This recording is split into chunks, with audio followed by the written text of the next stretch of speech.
राजस्थान में लोकसभा चुनाव में 5 विधायकों को मिली जीत के बाद राजस्थान की 5 विधानसभा सीटों पर उपचुनाव होना है।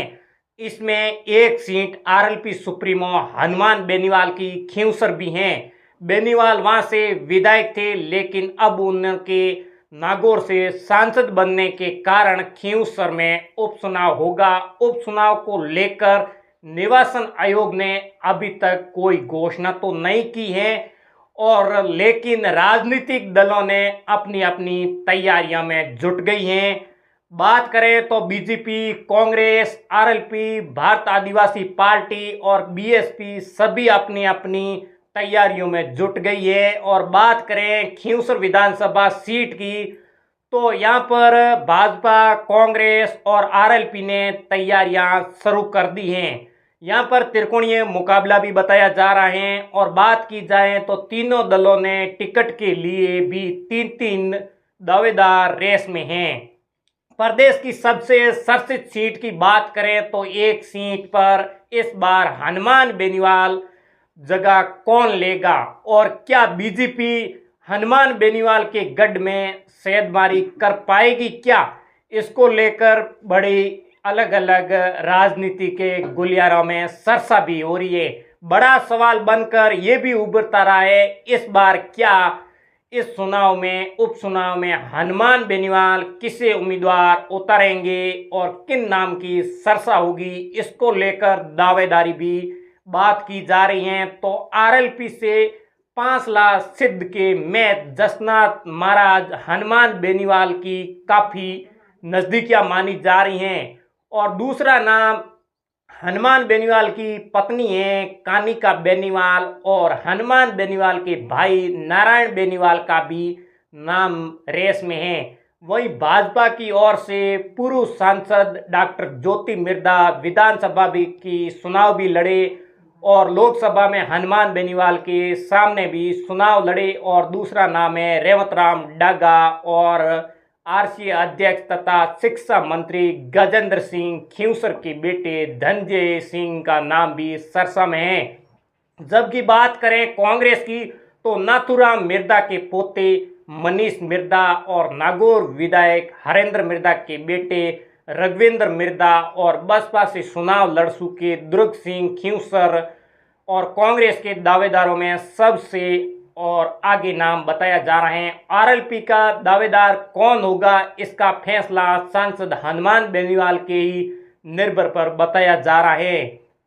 5 लाख सिद्ध के जसनाथ जी महाराज की हनुमान बेनीवाल से काफ़ी नज़दीकियां मानी जा रही हैं। महाराज के भक्तों की संख्या और फैन फॉलोइंग की बात करें तो ज़बरदस्त भी हैं और सबसे ज़्यादा भी हैं। ऐसे में जसनाथ जी महाराज को उम्मीदवार बनाए जाने की चर्चा भी तेज़ी से उभर रही हैं। वहीं हनुमान बेनीवाल चाहते हैं कि ये सीट उनके परिवार के पास ही रहे, तो ये भी माना जा रहा है कि हनुमान बेनीवाल की पत्नी कनिका बेनीवाल का भी मैदान में उतर सकती हैं, या फिर अपने भाई नारायण बेनीवाल को भी फिर से चुनाव लड़ा जा सकता है।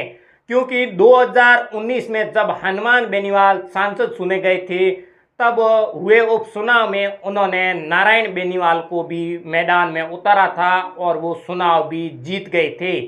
तो इसको लेकर नारायण बेनीवाल खींवसर से चुनाव जीतकर भी विधानसभा में भी पहुंचे थे।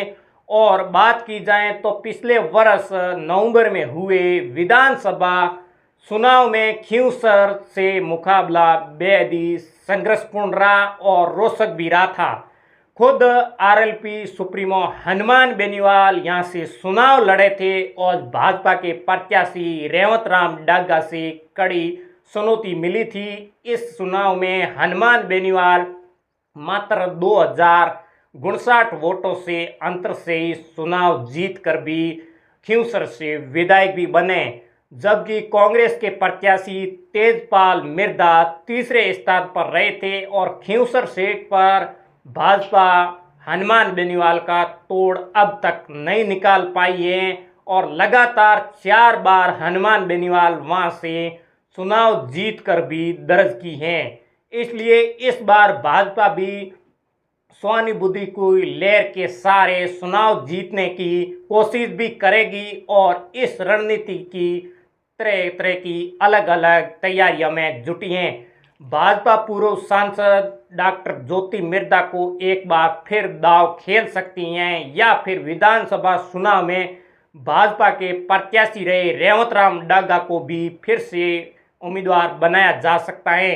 ऐसी खबरें निकल कर आ रही है क्योंकि रेवंत राम डागा ने पिछले चुनाव में हनुमान बेनीवाल को कड़ी चुनौती दी थी और हनुमान बेनीवाल की बात की जाए तो जीत का तो अंतर काफ़ी कम रहा था, क्योंकि हनुमान बेनीवाल का कहना है कि राजस्थान में अलग अलग विधानसभाओं ने हमने प्रचार भी किया था, इसको लेकर जीत का मार्जिन कम रहा है।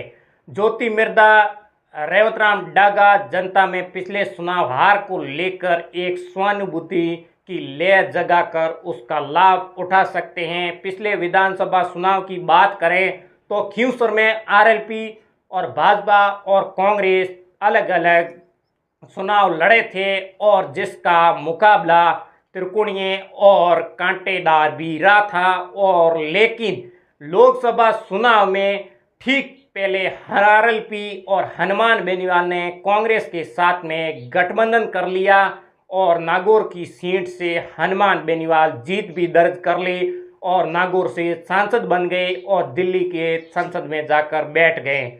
चुनाव लड़कर भाजपा प्रत्याशी ज्योति मिर्धा को पराजित किया था। ऐसे में अब कयास ये भी लगाया जा रहा है कि क्या आरएलपी और कांग्रेस का ये गठबंधन खींवसर विधान उपचुनाव के अंदर रहेगा क्या, ये तरह तरह की अलग अलग कयास लगाया जा रहा है। राजनीतिक विश्लेषण की बात की जाए तो भाजपा को हराने के लिए कांग्रेस और आरएलपी लोकसभा चुनाव की तर्ज पर भी गठबंधन करके चुनाव लड़ती हैं तो ये सीट आरएलपी के खाते में आ सकती है।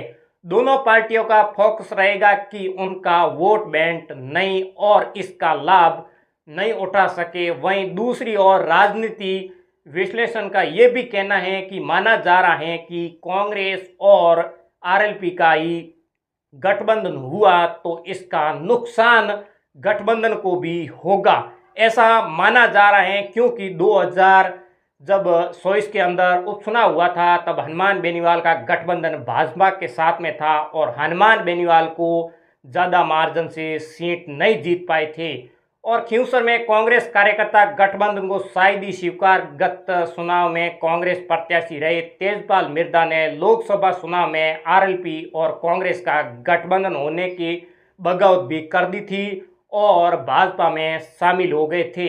ऐसा माना जा रहा है कि अपने समर्थकों के साथ गठबंधन को भारी नुकसान भी पहुंचा जा सकते हैं, जिसका डर आरएलपी और कांग्रेस दोनों को भी है। वहीं बात की जाए तो खींवसर उपचुनाव के अंदर आपके अनुमान से कौन जीत दर्ज करेगा और हनुमान बेनीवाल किसको उम्मीदवार बनाएंगे और भारतीय जनता पार्टी किसको उम्मीदवार बनाती है और कांग्रेस और आरएलपी का गठबंधन रहेगा या फिर उपचुनाव में नहीं रहेगा, आप लोगों की क्या राय है वो भी हमें कमेंट करके ज़रूर बताएं और हमारे यूट्यूब पर वीडियो को सब्सक्राइब कर लें और फेसबुक पेज को फॉलो ज़रूर करें और अगले नए वीडियो मिलते हैं। राम राम, नमस्कार।